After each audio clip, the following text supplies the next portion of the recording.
Ready start. शिक्षा का काम विद्यार्थियों को सिर्फ पाठ्यक्रम पढ़ाना ही नहीं बल्कि उनको शारीरिक, मानसिक और आध्यात्मिक विकास के लिए प्रेरित करना भी है।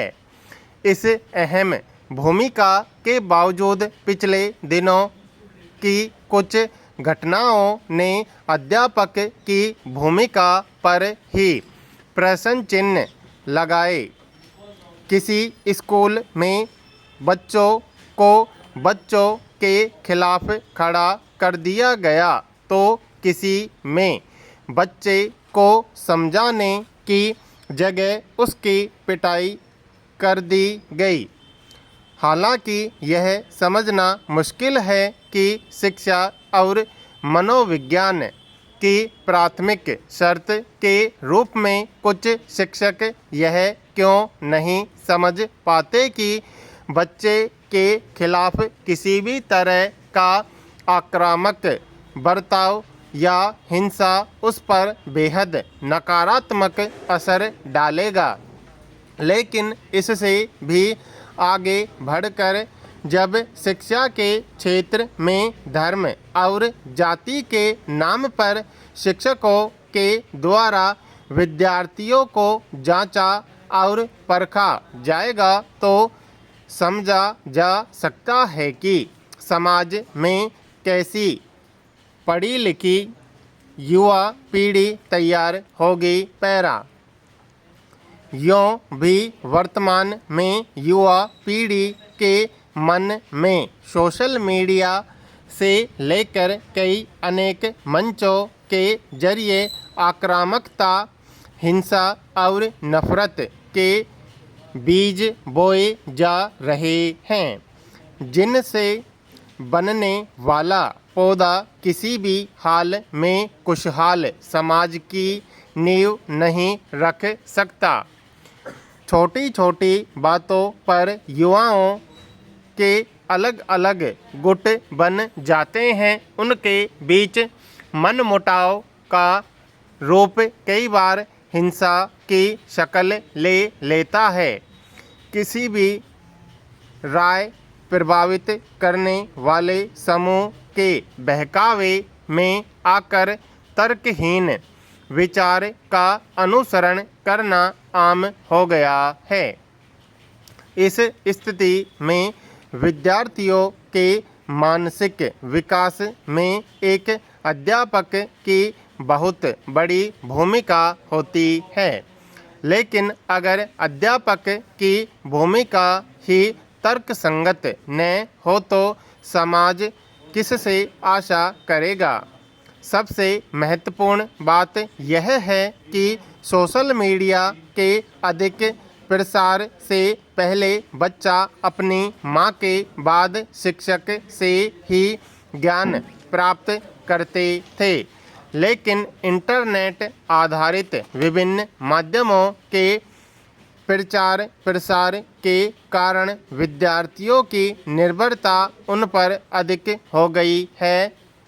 पैरा सूचना की अधिकता के कारण आज विद्यार्थियों के मन में बढ़ती शंका ने ही कई समस्याओं को जन्म दे दिया है। इस बिंदु को ध्यान में रखते हुए शिक्षकों को किताबी ज्ञान के साथ साथ तर्कसंगत शिक्षण की ओर भी ध्यान देना पड़ेगा। अध्यापकों को यह समझना पड़ेगा कि आज वे उस युवा पीढ़ी को शिक्षित कर रहे हैं जो तकनीक के माध्यम से सोचती, समझती और संचालित होती है। इस पीढ़ी में आलोचनात्मक विवेक के साथ सोच को विकसित करने की जिम्मेदारी शिक्षकों पर है ताकि उनकी ऊर्जा को सही दिशा में लगाया जा सके। शिक्षा के क्षेत्र में प्रेरणा और रुचि का सिद्धांत बहुत कारगर है।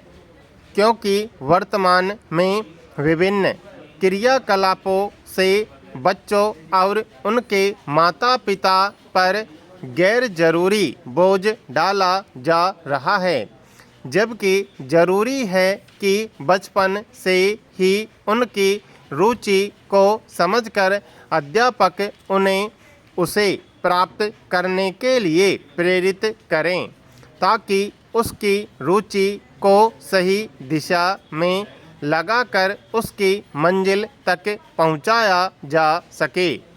शिक्षकों को चाहिए कि विद्यार्थियों की व्यक्तिगत विभिन्नताओं की जानकारी से लेकर शिक्षण कार्य करें, उन्हें सिखाने समझाने के नए तरीके निकाले, ताकि शिक्षा में कम होती रुचि वाले बच्चों की भागीदारी को बढ़ाया जा सके।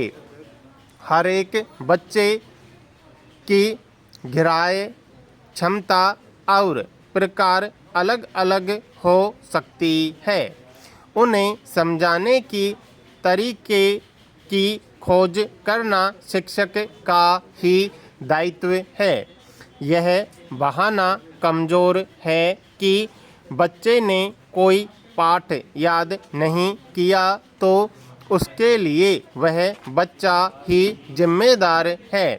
इसमें शिक्षक की कमजोरी भी झलकती है। फिर इसके लिए बच्चे की पिटाई या बच्चों से पिटवाना या फिर किसी बच्चे की सामाजिक पृष्ठभूमि पर निशाना साधना तो हर हाल में शिक्षक को कटघरे में खड़ा करता है। पैरा, आज सबसे बड़ी चुनौती बच्चों के मानसिक विकास को गति देने की है, क्योंकि दिखावटी क्रियाकलापों से उनकी अपनी रुचि, सोच और विचार अत्यधिक प्रभावित हो रही है, जिसके कारण अधिक दबाव महसूस होने से वे या तो आत्महत्या कर रहे हैं या हिंसक हो रहे हैं। इसके लिए सीधे तो नहीं, लेकिन अप्रत्यक्ष रूप से माता पिता के बाद अध्यापकों की जिम्मेवारी बनती है, क्योंकि बच्चे के सोचने समझने और चीज़ों को देखने का मानस तैयार होने में माता पिता, परिवार, समाज और शिक्षक की भूमिका बेहद अहम होती है।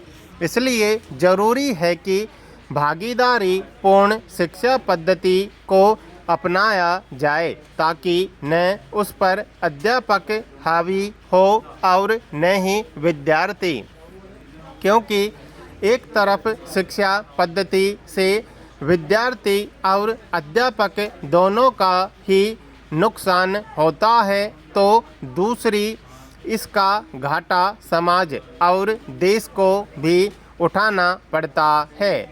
अभिभावक से लेकर हर तरफ लोग या कई बार अध्यापक अपने विचार, अनुभवों और क्रियाओं को बच्चों पर थोपने की कोशिश करते हैं, जो वर्तमान में हो रही घटनाओं को जन्म देती है। और वहीं दूसरी तरफ छात्र खुद को सर्वोपरि समझने लगते हैं, जिसके कारण अध्यापकों के प्रति आदर का भाव कम होता है।